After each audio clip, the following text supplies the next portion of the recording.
what need to be prepared, like ready to get there? I would say if there is a founder or a founding team that they have a slide deck put together, this should be enough of data for the platform. So we don't even need to have the company that's being registered. We can even suggest some recommendations for a project. But I mean, you need to at least to have an understanding what is this company about, what industry you're active in. Totally. And, you know, this is just to use the platform. And as let's say general 101 for fundraising, I would say think about how much money do you want and why.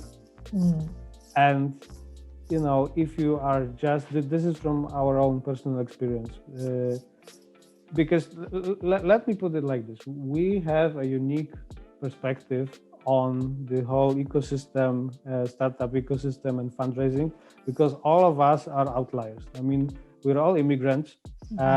None of us graduated from Stanford. None of us worked at Facebook.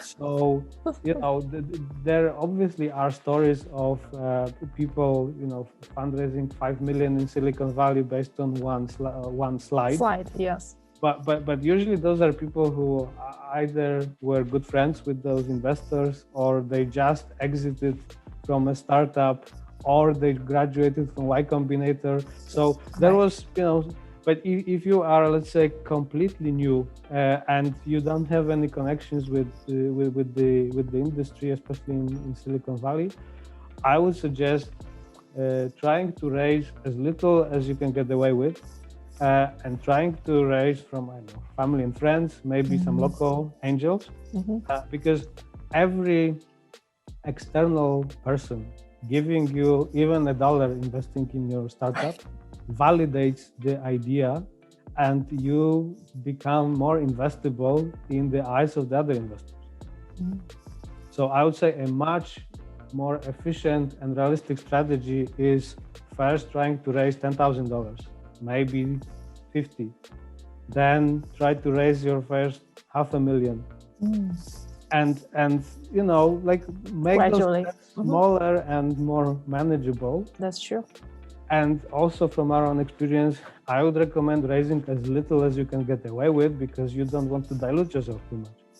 So, you know, obviously the paradox is that every investor wants you to prove to them that you don't really need this money, because you already have a product, you already have clients, you already have revenue, and you already have a track record.